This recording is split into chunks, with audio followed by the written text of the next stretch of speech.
নারী রাজনৈতিক দল। আমার দরকার আমাদের সন্তানদের বাঁচানো। আমি বিএনপি বুঝি না, আমি এনডিএম বুঝি না, আমি গণ অধিকার পরিষদ বুঝি না, এবি পার্টি বুঝি না, মুসলিম লীগ বুঝি না, জামাত বুঝি না, কোন দল বুঝি না।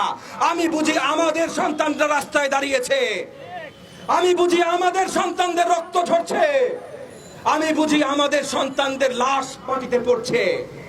এইটা আমরা হইতে দিব না। একদম ঠিক কথা কইছেন ভাই। আমাকে বলে আসি আজকে যদি মরে যাই আমার রাষ্ট্র থেকে কোনো আতুলে প্রয়োজনে শহীদ হবো, কিন্তু সংস্কার করে তবেই করে ফিরবো ইনশাআল্লাহ। Salute brother. আমরা নারী শিক্ষার্থীরা কেউ ঘরে বসে থাকবো না, সবাই বের হয়ে আসবে। ন্যাশনাল ঢাকা কলেজ বিশ্ববিদ্যালয় এখন এক হয়ে যাবে। সহিংসতা ছড়িয়ে আমাদের মধ্যে ভয় ঢোকানোর চেষ্টা করছে, কিন্তু এটা হবে না, বৃথা যাবে। যে হাইকোর্ট থেকে রায়কে স্থগিত করা হয়েছে, কিন্তু আমাদের কাছে মনে হচ্ছে এই স্থগিতাদেশটা শুধুমাত্র আমাদের যে কর্মসূচিটা আছে কর্মসূচিগুলোকে দমিয়ে দেওয়ার জন্য। তো আমরা কোনো স্থগিতাদেশ চাই না, আমরা এই কোটা যে সমস্যা এটার পূর্ণ সমাধান চাই, এখন স্থায়ী সমাধান চাই। প্রতিটা সন্তান পর্যন্ত সেটা ঠিক ছিল, কিন্তু তার নাতিপুতি পর্যন্ত এটা আসলে অযৌক্তিক। আপনাকে স্যালিউট করি, গোটা জাতি আজ আপনাকে স্যালিউট করে। সারা বিশ্বে আজ আপনি আমরা লজ্জিত, কিছুই করতে পারতেছি না। প্রধানমন্ত্রী, আপনাকে উদ্দেশ্য করে বলছি, আপনি ইডেনের ছাত্রী ছিলেন, তাহলে আপনার বুক কি কাঁপে না?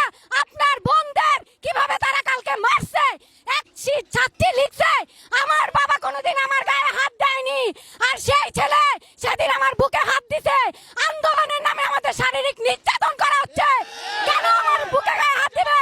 আপনার লজ্জা থাকলে আপনি বলতেন কেন ইডেনের মেয়েদেরকে এভাবে মারা হচ্ছে।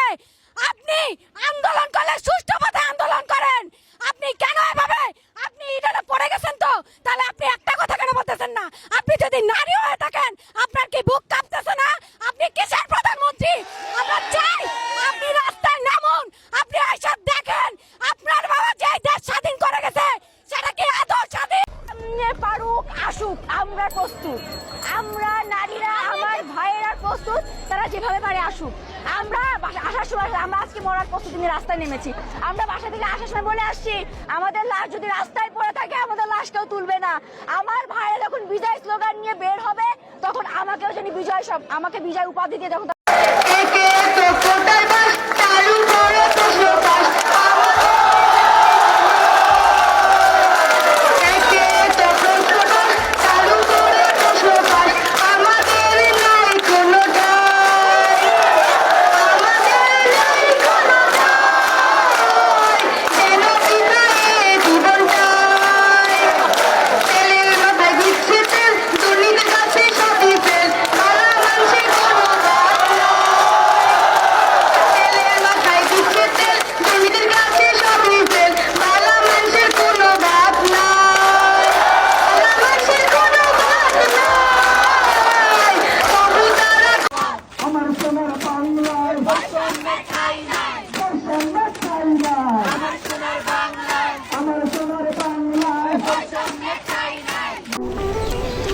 এমন কাজে জীবন দাও যাতে মরার পরেও জীবিত থাকো।